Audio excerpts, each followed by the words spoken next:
Visakha Puja Day, an important day for the world. The appearance of each Buddha can be compared to the light of the sun that gives brightness to all beings.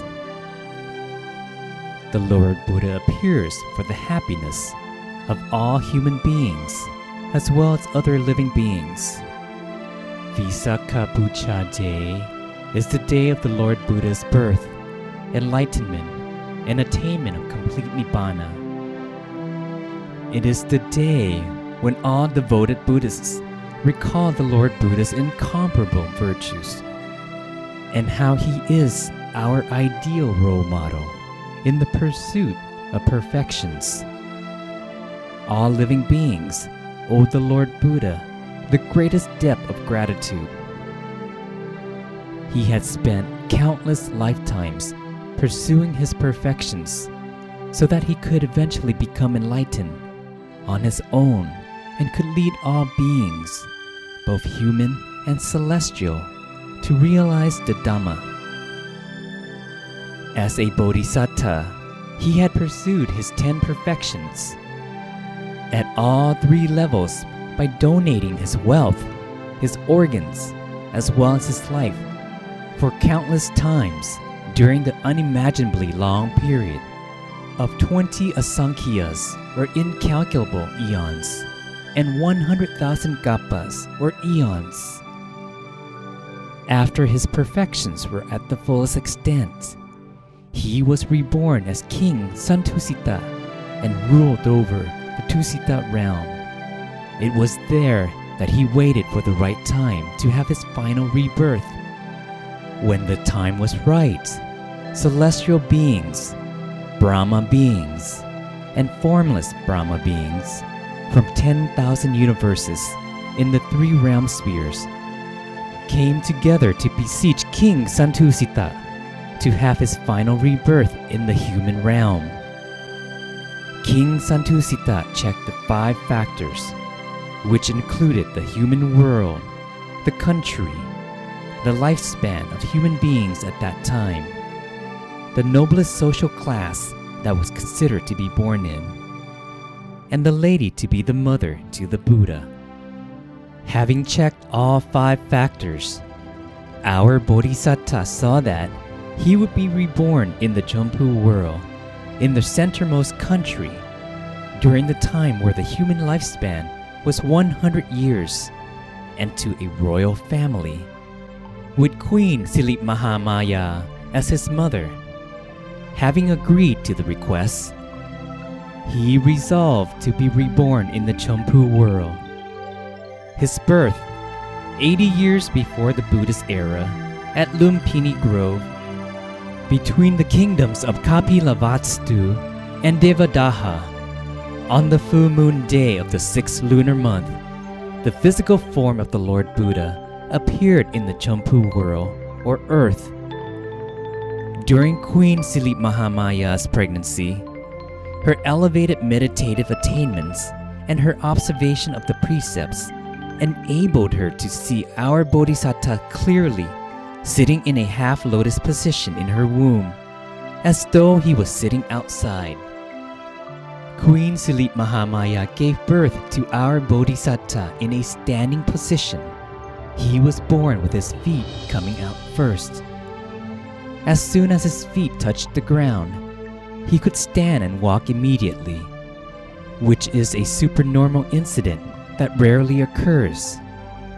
As our Bodhisattva stood up after he was born, he made the pronouncement about the purpose of his birth as follows: I am the Supreme Being, the most advanced and the most sublime being in the world. This is my final rebirth. During our Bodhisattva's birth, there appeared a great brightness that spread as far as 10,000 universes. There also appeared 32 miraculous signs.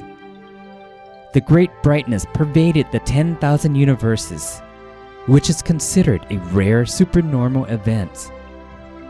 When our Bodhisattva grew up, he saw the 4 divine signs as represented by the aged, the sick, the dead, and the monk.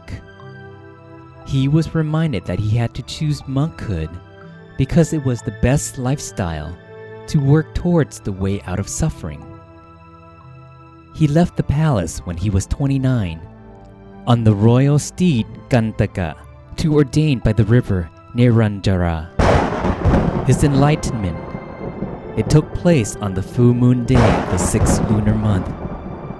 After having practiced perseverance for 6 long years, finally, one day, beneath the Bodhi tree, our Bodhisattva sat in a half-lotus position. Although lightning struck 100 times, he was not at all distracted. On the contrary, he vowed that, "My blood and flesh can dry up, leaving only skin, tendons, and bones. As long as I cannot attain enlightenment as the Buddha, I shall not leave this seat, but will continue to sit in meditation until the most elevated meditative attainments can be achieved." Our Bodhisattva's determination caused the evil Mara chief and the Mara spirit to stir. The evil Mara chief took over King Vasavati's body and forced him to be the celestial Mara and to perform his evil work for him along with the Mara troops. Our Bodhisattva was not in the least perturbed. However, the evil Mara chief tried to threaten him. He continued to keep his mind still and quiet and finally defeated the evil Mara chief as a result of his perfections, which had been pursued to the fullest extent after countless lifetimes. The Mara troops became frightened and were fearful of the perfect man's power of merit. They eventually dispersed and left him alone. The perfect man considered the 12 parts of the law of causation. He considered them both forward and backward.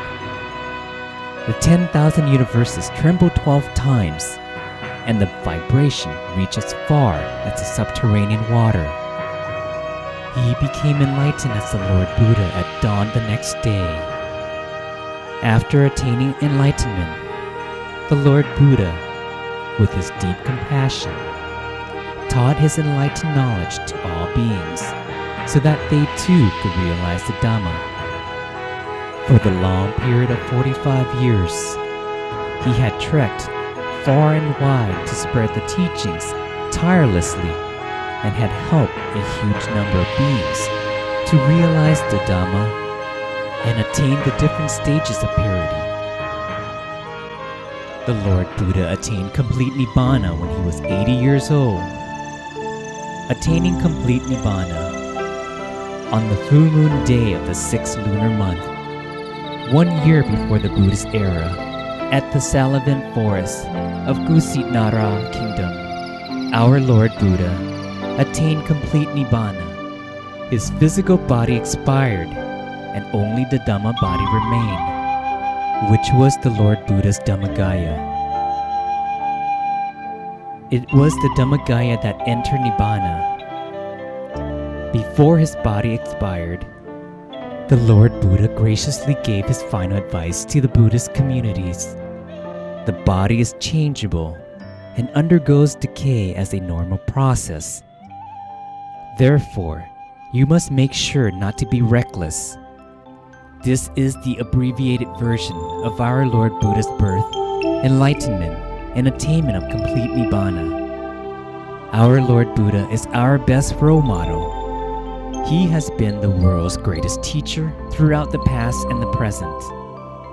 Therefore, every full moon on the 15th of the 6th lunar month, which is also called Visakha Punanami Day, is the day of the Lord Buddha's birth, enlightenment, and attainment of complete Nibbana.